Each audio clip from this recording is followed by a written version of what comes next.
Hey people of the internet, this is Arkivian, and I'm going to be sharing my thoughts about Star Wars The Last Jedi. It's good. Well, it's really good. It's about as good as the last movie.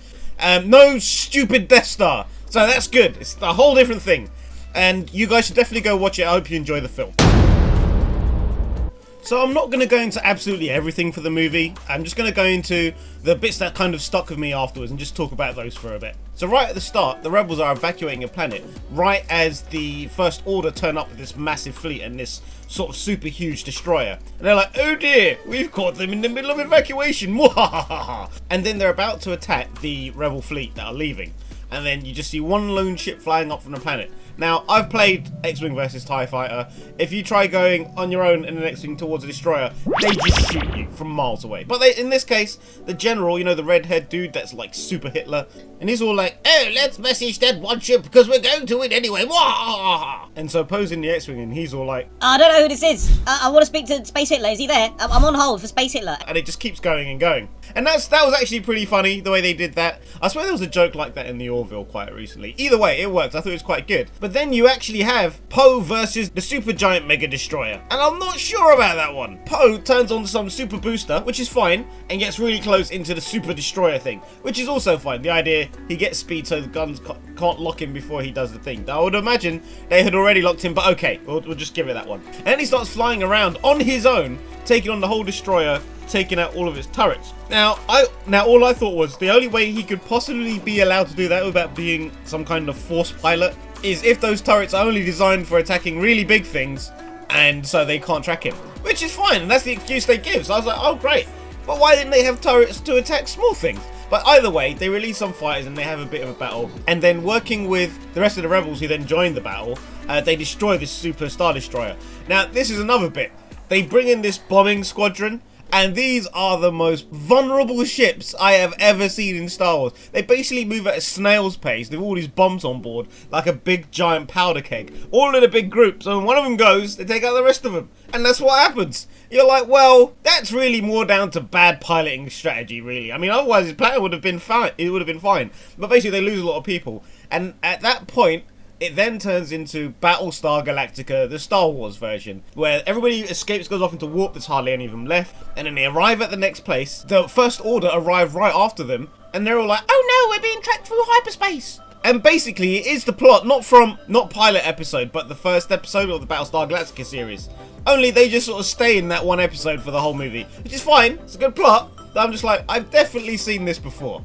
But to talk about the rest of the movie, I kind of have to raise an issue I had, which is the First Order's fleet were not scanning for small ships, which meant the good guys could get in small ships and head off into space to do the things they needed to do. Why the hell were they not scanning for small ships if they're constantly bombarding the big ships? They just didn't think about it, and I'm not reading into it. Later in the movie, they actually say, oh, we've not been scanning for small ships, but we've got some information about this lot escaping to the planet. Why were you not scanning for small ships the entire time? That's completely ridiculous. You're an entire fleet. What the fuck? So while Leia, Finn and Poe are all on the main rebel ship, Rey is still on the island with Luke, literally in the same pose. For the last 2 years, she's been like us, in limbo, standing there with a lightsaber, and Luke has just been standing there, staring at her, and finally, he takes it. You're like, oh, finally. And then he chucks it off a fucking cliff, just to say, fuck you to everybody. And honestly, I thought that was pretty funny. We've all been waiting for ages for that to happen, and they know it. And she knows it, and he knows it, and he's like, actually, I'm the trickster / the Joker. And he throws it off the edge. Now, I have to admit, I do love Mark Hamill. As I've mentioned in my previous thing, he's basically been there in everything I've ever watched or played in my life. And again, in this, he's excellent. He's so good. You believe he's that character. You believe that he's torn. You believe that he really screwed up. You believe all the pain that he's actually going through. And it added so much extra weight to the Jedi lore, which was pretty cool and slightly ruined a bit in the prequels. And they really made the Jedi lore and religion a bit more in depth by trying to be a bit more realistic about how it's been used though since its beginnings. About how they've been hypocritical at times and how they've allowed hubris to then lead them into doing the wrong thing. And it added more to all the main characters, especially Kylo Ren, because it gave you some more background as to why he's such a whiny bitch. And I thought that was really important, because I didn't like Kylo Ren in the first movie. That being said, the first time I watched the first movie, I really didn't like him. Watching it again last night before this movie, I actually appreciated that movie a lot more than I did the first time, and I actually liked him a lot more. Not that much more, but a lot more than I did the first time round. But on the island, that's pretty much all that happens. They just kind of hang around, and she's forever chasing him, saying, you gotta come help us, and he's going, no, I'm not gonna do it, I don't want to cause any more trouble. And then he realizes that she's got force powers, and he's like, oh, you need a teacher. She's like, great, teach me. He's like, no, I know how to train someone. Every time I train someone, everybody dies. And that's pretty much all that happens there, for the most part. Though you do find out more about Rey, and kind of that she's actually really powerful, like more powerful than we've ever seen in any film, mostly because now they can do special effects to reflect that properly, I think. But basically, there's a point where Luke decides to give her 3 lessons to understand why Jedis have to end. So it's kind of an anti-training, and he gets her to meditate, and she starts seeing, like, you know, connectivity with absolutely everything in the universe and blah blah blah. That's cool. But then she sees there's a dark space with like the dark side of the Force, and she doesn't hesitate. She wants to go and check it out and see what's going on there. And then Luke sort of breaks her out of it, and he's like, oh my god, you didn't even hesitate. You didn't even stop. Oh, I ain't training you for shit. We're done. We're done. That made this whole aversion to wanting to teach actually mean a lot more. But unfortunately, not much else actually happens on the island. So back on Battlestar Galactica, Finn tries to sneak off the ship to go and find Rey, but bumps into this new character called Rose. And together they come up with a plan to figure out how to get around the whole being tracked through hyperspace thing, and they tell Poe about it. And then they sneak off and go off to this casino planet. But the whole adventure in the casino planet actually felt kind of pointless. Don't get me wrong, I like the design. Everything was extravagant, or I think the better word to use would be opulent. Because it's filled with people who actually sell all the weapons to both sides of the war and profit from all of it. And the whole thing is, it seems like a kind of really oversimplified commentary on the parallels we have in real life there, where they kind of have this microcosm where everything looks really nice, and then Rose says, look closer, and then you start realizing underneath this veneer of opulence is evil. And between all of that, there's just a lot of slapstick, and most of the slapstick occurs because they parked in the wrong place and the police are after them for bad parking. And then they're after them for causing vandalism, releasing all the sentient space horses, who then go on this massive event. Like, none of it made sense, and all of it was actually I mean, this is where they then meet Benicio del Toro, who's this kind of semi-cool thief, and then they escape and they go and do the actual breaking on the ship that they're going for. But then that's cut short because he, like, turns them in. And you realise the whole thing is pointless. It never really went anywhere.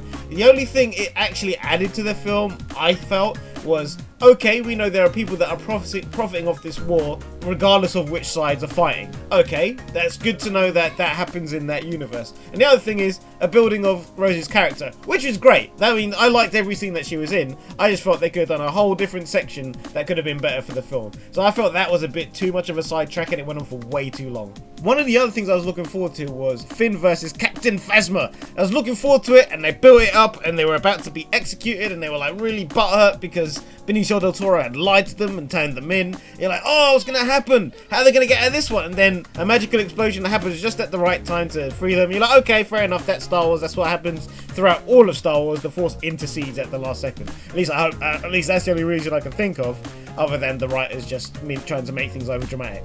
That being said, then you get Finn and Phasma face off, and Phasma kind of extends this cool silvery looking pike that she's going to fight with, and he's got one of those stormtrooper truncheons, which honestly it looks kind of badass. And they get into the fight, and then it's over pretty damn quickly actually. You're like, oh, was that it? Was that all they did? I wanted a bit more. I wanted them to really go for it. I want what I wanted. Do you know what it is? What I wanted was, I wanted Brienne versus the Hound. I wanted that fight in Star Wars form against Finn.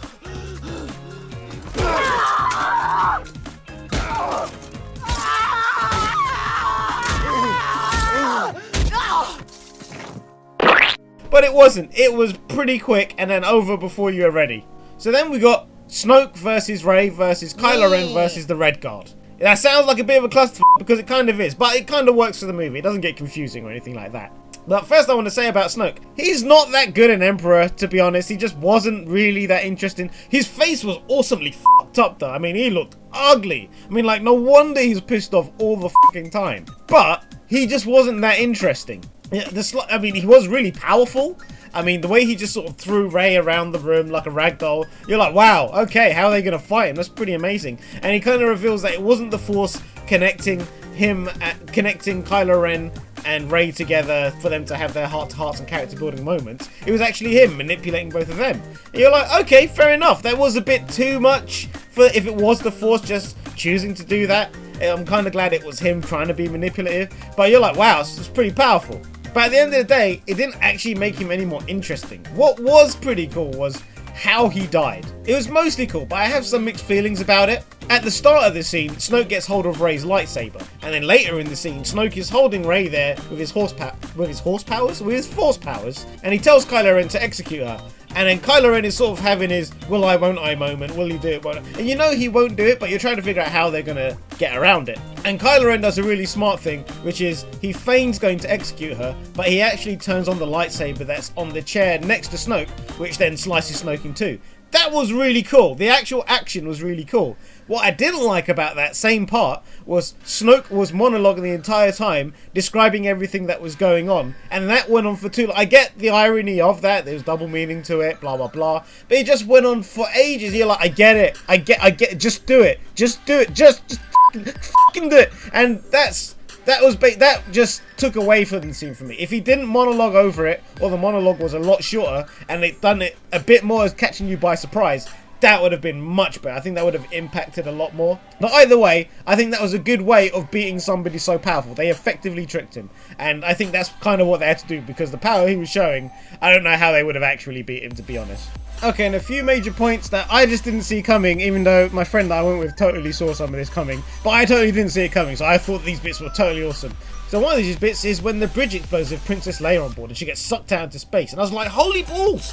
I didn't know if Kylo Ren was actually going to pull the trigger. It was interesting that he didn't, because I was like, okay, he's on the journey for the light side. He's somehow redeemable, even though he killed Han Solo. But then his escort flying and actually do the deed.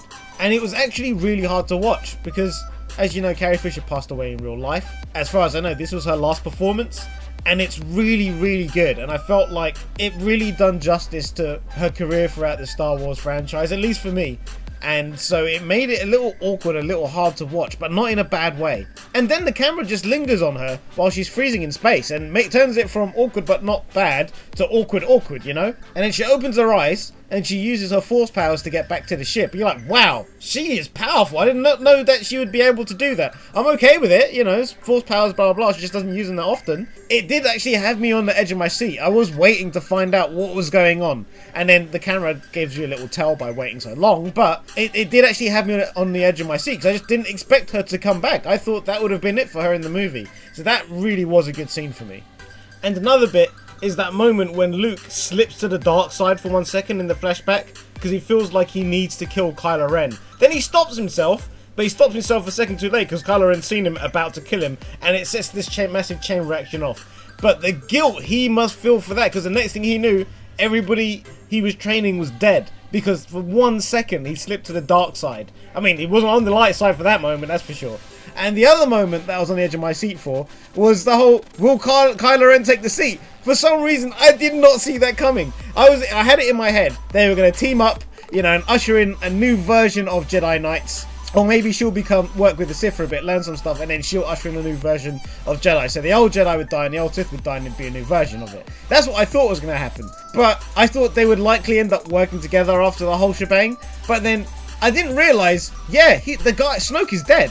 And when the camera pans to the seat, I was like, oh shit, motherfucker's gonna grab that Game of Thrones, man. And I couldn't believe it. And he's like, yeah, man, I'm gonna take it. You can come with me. You can help me. She's like, no, don't do it. And he's like, how am I not gonna do it? It's literally in front of me. How am I not gonna do it? And I was like, holy crap. I was like, that bit was really tense for me, because I didn't know. I really didn't know. My friend completely knew, but I didn't know. I had no idea. So I really liked that bit. I thought that was done really well. And the third bit was when Luke Skywalker turns up at the base at the very end, and he marches out into the battlefield, and the whole army stops, and Kylo Ren says, fire on that man, and all these giant Star Wars mechs just open fire on him. That was awesome, because, you know, it's that whole part of building a new spark of hope. And it kind of starts a new version of their religion and ideology, where they're reigniting the whole idea of hope. And he's effectively been mystical in that moment, and now he's disappeared and gone forever. And Rey is taking over that mantle and being their new space Jesus, which I think is a really good way for them to go about it. It actually makes a lot of sense. It gives them reason to keep fighting. It gives them a structure for why they keep wanting to fight and believe in hope the way they do, regardless of the odds that they're facing against. And the last thing I want to discuss a little bit is the power level. So let me go through them. Leia surviving in space. So after she is taken by surprise, blown out into space, before she died, she managed to use her force powers to keep herself from effectively imploding and have the wherewithal to get back to the spaceship and survive. That's some serious power of survivability. So a Jedi can be knocked into space and technically survive if they're conscious and aware enough and can control the Force well enough. So that's really powerful. Then you had space telepathy done by Snoke. So it wasn't just the Force randomly connecting these two for some Force reasons. It was Snoke connecting these two for manipulation reasons. That's some seriously powerful stuff, and he's doing it from half a galaxy away. So I was like, okay, that's pretty powerful. But then Luke even trumps that by basically becoming Luke Xavier, and then from his island he sort of meditates and creates an astral projection, not just that Kylo Ren sees, but that an entire army sees, because Kylo Ren says fire on that man, and they all know who he's talking about, so they all aim and then fire their guns at him, which is a really awesome scene. But I was like, wow, if you have that level of power, could you not? And that's effectively a Jedi mind trick on people that aren't weak of mind. Okay, you could argue it killed him in the end, so maybe that's why he couldn't do it to that level all the time. But he could do it to a smaller level more often and have done a lot of good, quite frankly. But then the next power level after that is Rey lifting up all those rocks. It was a pretty cool callback, I thought, to when Luke was training in Dagobah and he was doing the handstands and he's trying to lift up those few rocks at the same time. I think she's a bit younger than he was at that time, and she doesn't just pick up pebbles, she picks up these boulders to get everybody out, and it doesn't look like it's that hard for her. She's just holding them in the air, and as they start coming out she just moves them aside. You're like, okay, she is basically Dragon Ball Z power now. Now I like that, but we've got to see what they're going to do with that in the future movies. So she should basically be like Mace Windu from the Micro series cartoons, where she could just jump into an army and just start wrecking stuff. And I hope they do that. But then, the most powerful thing, and this is kind of ridiculous and I think kind of breaks the whole story just a little bit, was Yoda.